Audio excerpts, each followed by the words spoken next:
안녕하세요. 4월 26일 진짜 안보 방송 시작하겠습니다. 저는 평화네트워크 문채연이고요. 옆에는 정옥식 대표와 함께하고 있습니다. 안녕하세요. 네, 안녕하세요. 네, 저희가 원래 매주 목요일 날 진짜 안보 방송 1부를 업로드를 하는데 이번 주는 또 북러 정상회담이 있어서 거기에 관한 따끈따끈한 뉴스를 전해드리기 위해서 목요일 대신 금요일 26일에 방송을 촬영을 하고 또 업로드를 하도록 하겠습니다. 네, 그래서 뭐 좀 따끈따끈한 뉴스들이 있어요? 네, 그렇습니다. 이제 뭐 다들 아시다시피 25일 김정은 북한 국무위원장과 블라디미르 푸틴 러시아 대통령이 러시아에서 정상회담을 가졌는데요. 오늘 방송에서는 이에 대해 살펴보도록 하겠습니다. 네. 일단 푸틴 대통령이 정상회담 이후 기자회견에서 한 발언들을 좀 짚어보겠는데요. 한반도 비핵화 전망을 묻는 질문에 대해 비핵화는 일정 정도 북한의 군비 축소를 의미하는 것이라면서 북한에는 자국 안보와 주권 유지를 위한 보장이 필요하다라고 말을 했습니다. 네. 그동안 북한의 비핵화에 대한 상응 조치로 대북 제재가 중점적으로 이야기가 됐었는데 이제 북한이 진정 원하는 건 자국 안보와 주권 유지인지. 이건 양자택일 문제가 아니고, 네. 예, 이제 비핵화에 대한 여러 가지 상응 조치들이 있잖아요. 예, 당연히 이제 여긴 제재 문제 해결도 포함 되는 것이고, 그 북한에 대한 안전 보장. 근데 자꾸 언론에서 체제 안전 보장이라는 표현을 쓰는데, 네. 제가 보기에는 이게 불필요한 그 혼란을 일으키는 것 같아요. 맞습니다. 왜냐하면 미국 언론도 살펴보니까 북한이 자국 안보와 주권 유지라는 문장을 체제 안전을 보장해달라는 요구로 해석을 하고 네. 미국은 북한의 체제 안전을 보장해줄 수 없다라고 단언을 했더라고요. 그래서 그 부분을 보면서 북한이 말하는 주권 유지를 위한 뭐 불가침 이런 것들이 언론이 말하는 체제 유지와 같은가라는 궁금증이 들었는데. 아니, 그러니까 뭐 북한이 공식적으로 체제 안전 보장이라는 표현을 쓰는지 뭐 제가 아는 범위 내에서는 거의 안 쓰는 걸로 알고 있고, 푸틴 대통령도 기자회견에서 얘기할 때 체제 안전 보장이라는 표현을 안 쓴 걸로 알고 있거든요. 네. 근데 언론들이 이거 직접 그 인용 표시를 쓰면서 인용을 하면서 체제 안전 보장이라는 표현을 쓰는데 이게 제가 과거에 한번 에피소드를 하나 소개를 해드리면 2005년도에 그때 여기 주한 미국 대사 이자 그 육제회담 수석 대표 크리스토퍼 힐이라는 분이 계셨어요. 네. 그래서 우리 그 평화네트워크에서 이제 초청을 해갖고 한번 토론회를 하는데 체제 안전 보장 얘기가 나왔어요. 그러니까 미국이 북한에 체제 안전 보장을 해줘야 네. 북한도 핵을 포기할 수 있다 이런 취지의 그 얘기를 하니까 그때 크리스토퍼 힐이 그렇게 얘기를 했어요. 아니 북한의 체제를 우리가 무슨 수로 보장을 해주냐? 북한 체제는 북한 주민들이 선택하고 북한 주민들이 그걸 이제 그 보장을 하는 것이지 어떻게 그 체제 어떤 나라의 체제를 다른 나라가 그걸 보장해 준다는 게 말이 되느냐 이런 어떤 취지로 답을 한 적이 있거든요. 네. 근데 지금 채원 씨 소개를 한 거 보면 뭐 체제 안전 보장 얘기 나오니까 몇몇 미국 언론이 이게 터무니없는 주장이라고 얘기를 했다는 거잖아요. 네, 그렇습니다. 체제 안전, 그러니까 정확히는 체제 안전 보장이라기보다는 북한에는 자국 안보와 주권 유지를 위한 보장이 필요하다 이런 식으로 한국 언론에서 소개가 됐는데 그것들이 이제 와전이 됐는지는 모르겠지만 외부의 뭐 침공이나 공격 또는 내부의 반란 이런 것들을 안 나오도록 보장을 해달라 이런 식으로 이제 말들이 퍼지고 네, 있더라고요. 네. 그래서 저 개인적인 생각은 아무튼 제 개인적인 생각인지 모르겠지만 체제 안전 보장이라는 표현은 가급적 안 쓰는 게 좋을 것 같아요. 네. 예? 제가 기자회견문을 봤을 때 푸틴이 이런 표현을 쓰지도 않았는데 국내 언론이나 전문가들이 쿼테이션 인용 표시를 하면서 계속하고 이번뿐만 아니라 굉장히 오랫동안 이렇게 언론이나 전문가들이 체제 안전 보장 심지어 정부 쪽에 있는 사람들도 이런 표현들을 쓰는데 북한 체제는 뭐 북한이 얘기하는 건 우리식 사회주의 체제잖아요. 네. 예. 그럼 그 체제를 갖다가 뭐 미국이나 다른 나라가 보장해 준다라고 하는 건 사실 상식적으로 이해하기 힘들 뿐더러 괜히 불필요한 오해, 반감을 일으킬 수 있는 거예요. 아니 북한 체제가 뭐 이제 사회주의 체제라고 하고 보통 이제 밖에서 볼 때는 굉장히 좀 독재 체제 유일지배 체제. 근데 그런 체제를 보장해 준다라고 하는 이런 어떤 막연한 네. 반감을 일으킬 수 있는 이제 표현이기 때문에 저 개인적인 생각으로는 뭐 생각인지 모르겠습니다만 체제 안전 보장이라는 표현은 가급적 안 쓰는 게 좋고 그럼 뭐 어떻게 쓰면 되냐? 안전 보장이라고 쓰면 돼요. 안전보장이라는 건 불가침 이런 걸 말씀하시는 건가요? 그러니까 안전 보장에는 그 크게 보면 두 가지가 있어요. 네. 하나는 소극적 안전 보장이에요. 소극적 안전 보장. 소극적 안전 보장은 뭐냐면 공격하지 않겠다는 거예요. 침략하지 않겠다는 거예요. 때리지 않겠다는 게 이제 소극적 안전 보장이고 적극적 안전 보장은 네. 누군가 너를 때리면 내가 그 너를 때린 사람을 혼내주겠다는 거예요. 쉽게 얘기하면 뭐예요? 쉽게 얘기하면 뭐겠어요? 동맹. 그렇죠. 동맹이에요. 네. 네, 적극적 안전보장 동맹에 그 해당되는 건데, 그러니까 북한에 대한 안전보장이라고 한다면 일차적으로는 소극적 안전보장이 중요하겠죠. 네. 예, 그러니까 뭐 그런 내용들은 과거에도 여러 차례 있었어요. 뭐 제네바 합의도 당겼고, 그 육자회담 9.19 공동성명에도 당기고 이런 적들이 있었는데, 아무튼 그러면 북한에 대한 안전보장. 북한이 어떻게 보면 이제 핵을 거의 유일한 생존 수단, 안보 수단으로 삼고 있는 상황에서 다른 수단에 의한 안보를 보장해 준다고 할 때 어느 정도의 구체적으로 어떤 내용이 필요한 것이냐 이런 논의를 제대로 하기 위해서라도 불필요한 오해를 일으키는 표현들은 안 쓰는 게 좋다. 네. 예. 뭐 이 방송을 듣는 분들께서 아니 북한이 체제 안전 보장이라는 표현을 쓰고 있다. 이렇게 이걸 뭐 구체적인 근거를 제시한다면 모르겠지만 아무튼 뭐 과거부터 제가 오래전부터 이런 문제의식을 갖고 있었지만 이 표현은 적절한 표현이 아닌 것 같다라는 생각이 들어요. 네. 여전히. 예.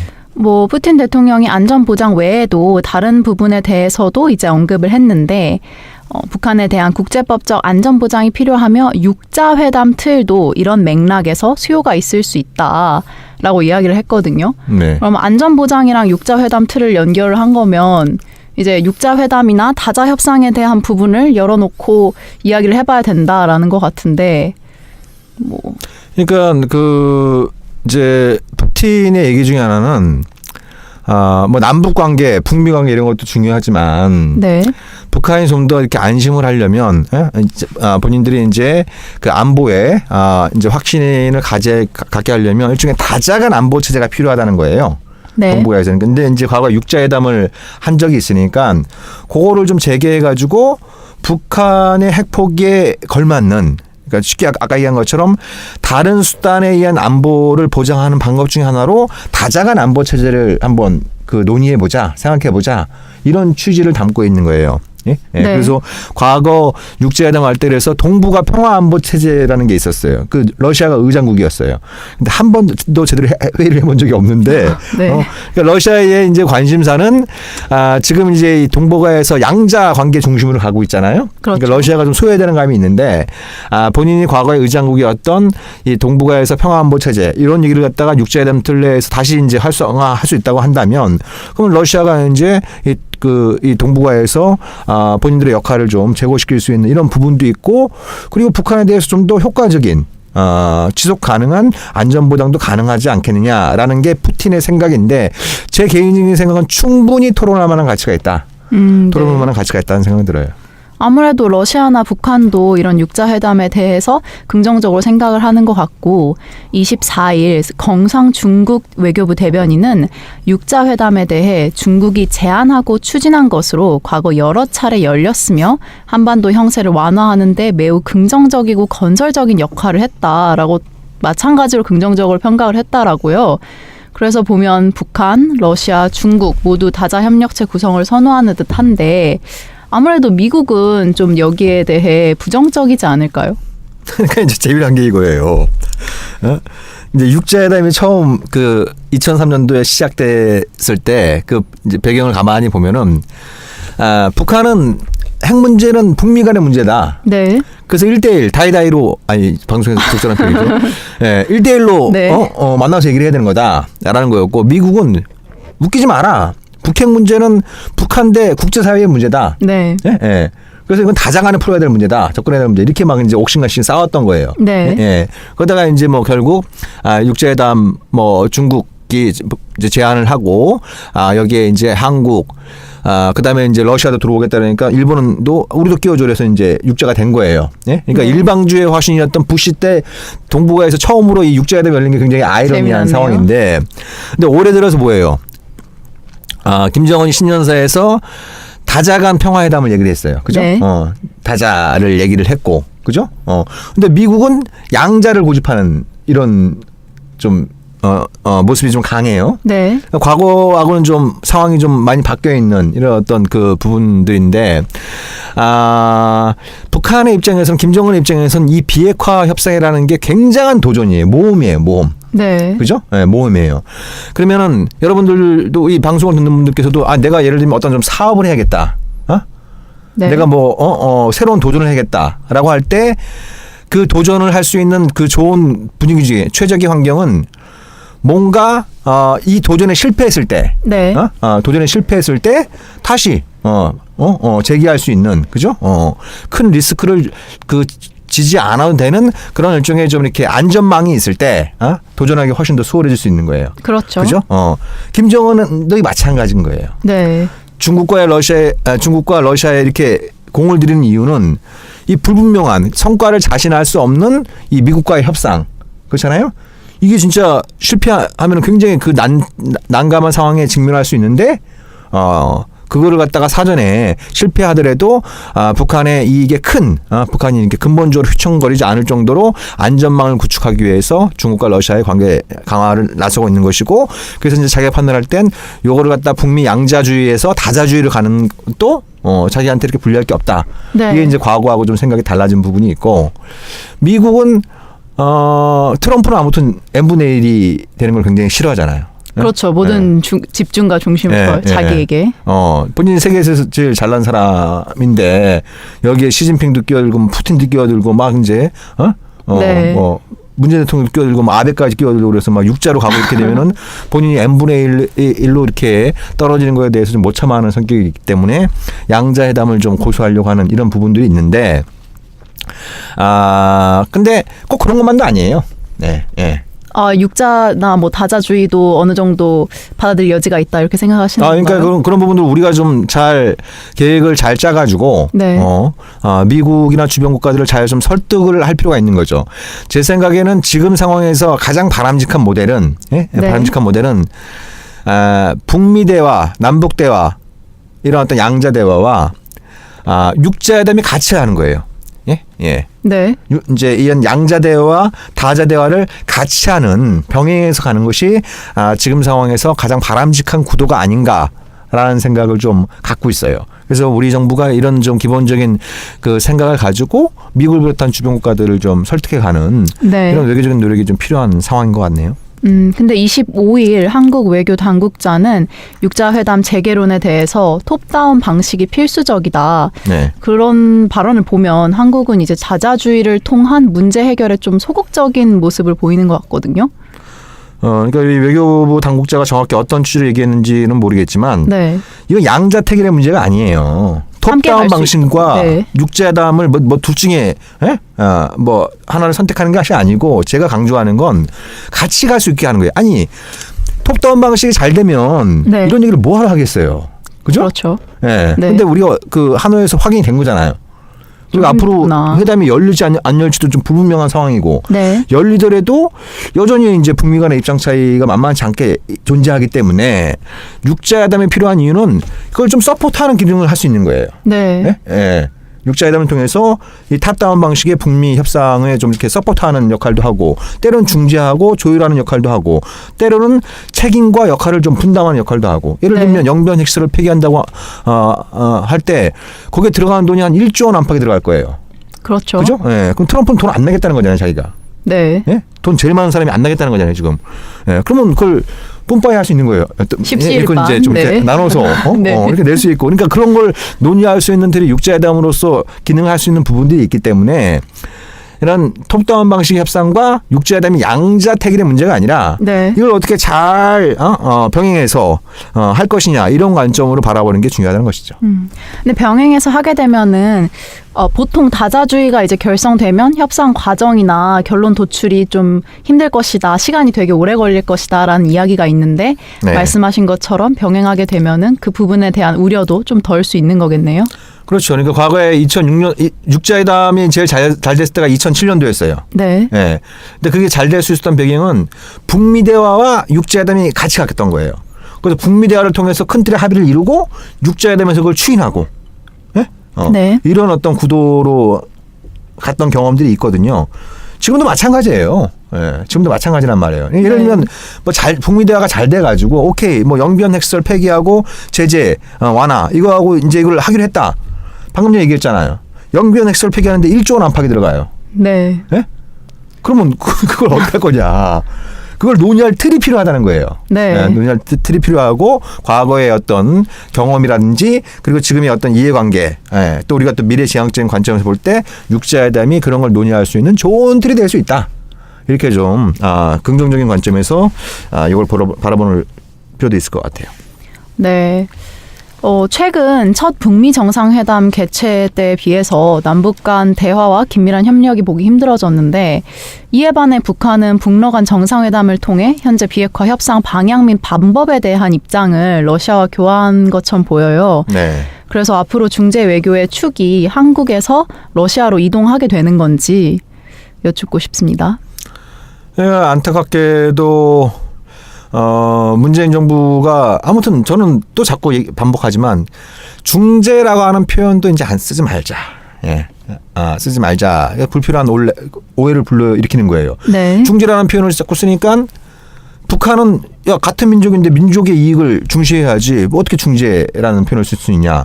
또 미국은 우리가 동맹인데 진퇴양난. 마치 제3자인 것처럼 네. 중재라는 표현을 쓰냐. 그러니까 불필요한 그 오해를 불러일으킬 소지가 있으니까 이런 표현은 가급적 안 쓰는 게 좋다라는 거고, 그냥 좀 이렇게 흥료백료로 그잖아요. 북미 회담을 지지하고 거기에 성과를 만드는 데 있어서 러시아 역할이 긍정적으로 작용할 수 있다고 한다면 우리가 마다할 이유는 없어요. 네. 마다할 이유는 없는 것이고, 그러면 우리가 앞으로 어떻게 해야 될 것이냐라고 하는 부분들 관련해서 중요한 부분은 이제 우리도 중국, 러시아 이런 쪽하고도 전략적인 소통을 강화해야 됩니다. 네. 네. 예, 특히 실제로 북한이 핵 폐기를 결심하고 그걸 이행하려면 핵 보유국들의 역할이 굉장히 중요합니다. 일단 우리는 비핵 국가, 한국은 비핵 국가이기 때문에 NPT 조약에 의해서 북한의 핵무기를 우리가 그걸 이전받거나 우리가 가서 그걸 폐기하거나 이렇게 할 수가 없어요. 그렇죠. 네, 할 수가 없어요. 뭐 그런 측면도 있고 여러 가지 측면에서 볼 때 이제 중국과 러시아와도 우리가 좀 더 적극적으로 전략적인 소통을 강화할 필요가 있고 그 과정에서 좀 공동의 해법. 네? 네. 네, 공동의 해법을 마련할 수 있는 이런 쪽의 역할을 해 나가면서 아까 말씀드린 것처럼 남북 대화, 북미 대화 이런 어떤 양자 대화와 육자회담을 같이 병행할 수 있는 그런 어떤 전략을 짜 들어가는 게 좋지 않을까라는 생각이 들죠. 그런 게 있지 않으면 계속 우리의 역할이 주변화될 수밖에 없어요. 네. 한반도 평화 프로세스인데 이제 한국이 소외되는 그런 형국이 될 수도 있겠네요. 그렇게 되지 않도록 해야죠. 그러니까 지금 대통령 사실 좀 이렇게 참모들이 외교안보팀이 대통령보다 한 반걸음 정도 앞서갈 필요가 있는데, 네. 예. 그래서 이제 뭐 미국이 됐던 뭐 주변 국가가 됐던 얼굴을 붉힐 일이 있으면 그런 그 외교 일선에 있는 참모들이 해야 되는데 참모들은 오히려 대통령 뒤에 숨고 대통령이 그냥 이 황해 벌판에 그냥 홀로 나가 있는 듯한 이런 모습들이 자꾸 연출이 되고 있단 말이에요. 네. 그래서 이런 일련의 과정을 보면서 일단 우리 정부의 외교안보팀부터 좀 이렇게 좀 반성할 필요가 있고 필요하다고 한다면 그 외교안보팀의 인선도 다시 좀 조정을 해야 되는 게 아닌가 이런 생각들이 좀 들어요. 네. 예. 아니 대통령밖에 잘 안 보여요. 과도한 탑다운이 돼버린 건가요? 네. 그리고 대통령밖에 잘 안 보이는 데다가 문재인 대통령의 발언의 무게가 갈수록 떨어지고 있어요. 사실 요즘 뉴스에서 뭐 북한 문제, 뭐 미국 그 양국 간의 이야기 이런 부분에 대해서는 많이 다뤄지는데 그 속에 한국이 어떤 그 입장을 취하고 있는가에 대해서는 전혀 보도되는 바가 없더라고요. 네. 그래서 뭐 조용히 물밑 작업을 하고 있겠거니라고 뭐 긍정적으로 믿고는 있지만 그런데 뭐 북한의 족평 통해서 또 최근 아주 강도 높은 네. 비난도 나오고 있는 걸 봐서는 물밑에서 이렇게 잘 접촉이 이루어지고 있는 것 같지는 않아요. 네. 그러니까 그런 것 같지는 않고 오히려 지금 뭐 지난번 한미 정상회담에서 그 트럼프가 대북 인도적 지원에 관해서 굉장히 긍정적인 적극적인 발언을 한 바가 있기 때문에 좀 우리 정부 또 지자체 민간단체 이런 쪽에서 좀 대북 지원부터 인도적 지원부터 좀 활발하게 하는 그런 과정에서 좀 이렇게 살짝 좀 얼어붙으려고 하는 남북 관계를 녹일 수 있는 그런 어떤 접근들이 필요할 것 같아요. 네. 오늘은 북러 정상회담 내용과 이 북러 정상회담이 비핵화와 한반도 평화 프로세스에 미칠 영향에 대해서 이야기를 해보았는데요. 저희는 2부로 다시 돌아오겠습니다. 감사합니다. 네, 수고하셨습니다.